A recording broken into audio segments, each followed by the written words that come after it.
Le président Juvenal Habyarimana, en compagnie des évêques du Rwanda et du nonce apostolique, Monseigneur Jean-Baptiste Morandini, ont accueilli le pape Jean-Paul II qui venait effectuer une visite pastorale de 3 jours au pays des 1000 collines.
Le souverain pontife a été témoin du traditionnel accueil des Rwandais. Déjà dès son arrivée, le président Habyarimana lui souhaite la bienvenue la plus chaleureuse, la plus émue, tandis que pour sa part, le Saint-Père dit sa joie de pouvoir enfin effectuer sa visite.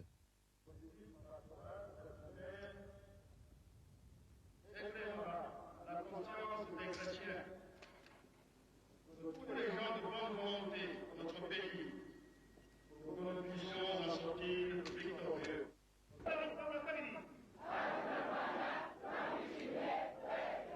Laissez-moi vous dire, Madame Joie, de pouvoir aujourd'hui répondre à votre aimable invitation et d'entreprendre enfin cette visite pastorale au pays des 1000 collines.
Dès les premières heures de son séjour, le Saint-Père rencontre les représentants des chrétiens à la cathédrale Saint-Michel et au village Uruguiro, il rencontre la famille présidentielle et les corps constitués, dont Bonaventure Habimana, secrétaire général du MRND, traduit les sentiments. L'enseignement et les affaires sociales. Et cela, depuis l'entrée des premiers missionnaires catholiques dans le pays, il y aura bientôt un siècle. Pour sa part, Jean-Paul II souhaite à tous concorde et collaboration pour le bien commun du Rwanda et de son peuple. Il implore la bénédiction du Dieu Tout-Puissant pour la terre rwandaise, le pays des 1000 collines, et pour le peuple qui l'habite.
Au stade régional de Kigali, Christophe Fizi, directeur de l'Office rwandais d'information, parle pour les intellectuels. Un discours dans lequel il aborde éloquemment plusieurs interrogations. Comment vivre l'Évangile selon notre temps et notre environnement, dit-il notamment. Le Saint-Père préfère dire avec grande suavité, la parole de Dieu, il faut l'écouter et l'approfondir à genoux, car il s'agit de traiter avec notre Père qui est au ciel et qui a révélé en nous sa paternité dans son Fils. Nos ancêtres qui nous ont donné un sens élevé d'image à Dieu seraient peut-être aujourd'hui des saints s'ils n'avaient été condamnés trop facilement en tant que pagans.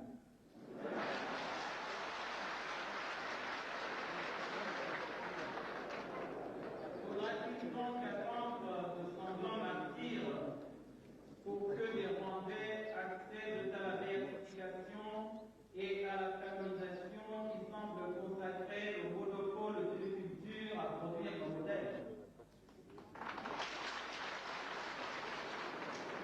Comme si n'était pas déjà un saint mérite que des Rwandais aient accepté, au nom de Jésus-Christ, le particulièrement dur célibat des prêtres, et même des filles rwandaises se sont faites à l'idée éprouvante pour nous rwandaises d'être enterrées comme charbons éteints en renonçant à la gloire de la maternité. Aussi, ce n'est pas spécieux de poser deux affirmations que voici. Première affirmation. Il y a des saints et des saintes au Rwanda. Cet Igiseke, tabernacle de nos prières et de nos bons vœux pour votre sainteté.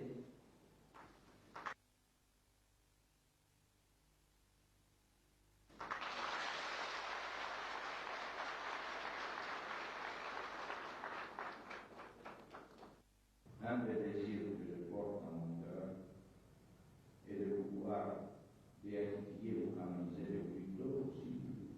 Nous avons grand besoin, à un coup.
Au stade à Mahoro, les jeunes, quant à eux, disent au pape leur inquiétude pour l'avenir.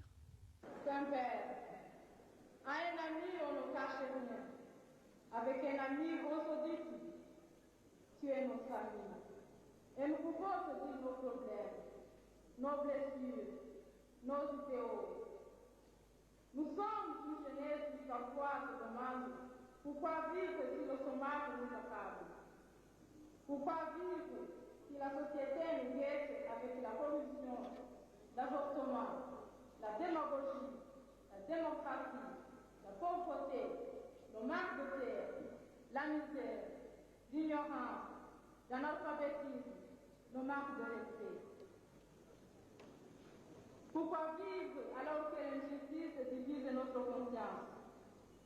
Pourquoi vivre dans une société où l'amour a très peu de place parce que remplacé par le plaisir sexuel, par la violence, le vol, les intérêts égoïstes et les intrigues? Le pape dit que son objectif est surtout de leur communiquer le goût de choisir, ce qui permet vraiment d'être heureux. Chers frères, Muraho Mesa.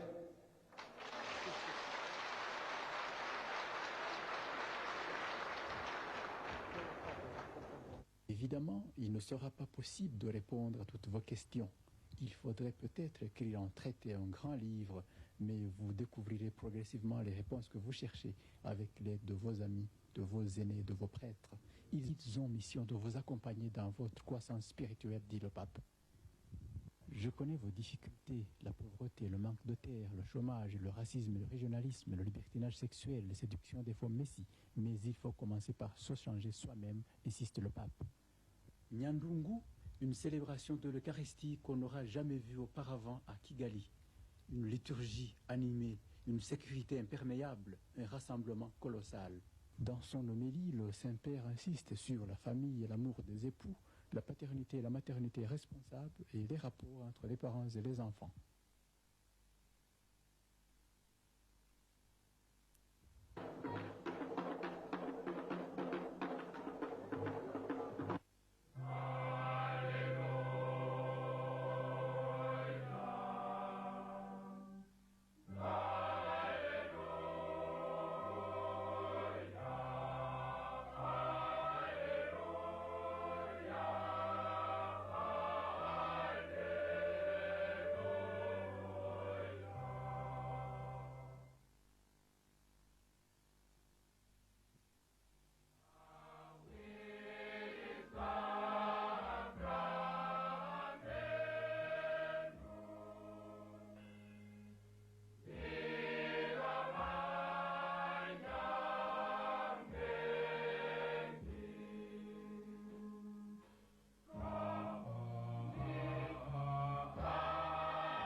cours de sa visite, le pape Jean-Paul II a mené une série d'activités, de la rencontre avec les représentants des autres confessions religieuses à la célébration de l'Eucharistie à Mbale, en passant par la visite de la cathédrale de Kabwaï et la rencontre avec les évêques du Rwanda. Il a aussi adressé un message aux paysans rwandais, un message de félicitations pour leur rôle dans le progrès national, un message d'admiration du courage dont les paysans font preuve dans leur lutte quotidienne, compliquée par des conditions matérielles et économiques défavorables.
À la fin de la visite du pape, il a tenu à remercier tous les Rwandais, tandis que le président Juvenal Habyarimana a déclaré voir en la bénédiction du Saint-Père un espoir, une garantie selon laquelle le bon Dieu continuera à veiller sur notre pays afin que nous surmontions toutes nos difficultés et que nous gardions vivante l'espérance d'un monde meilleur.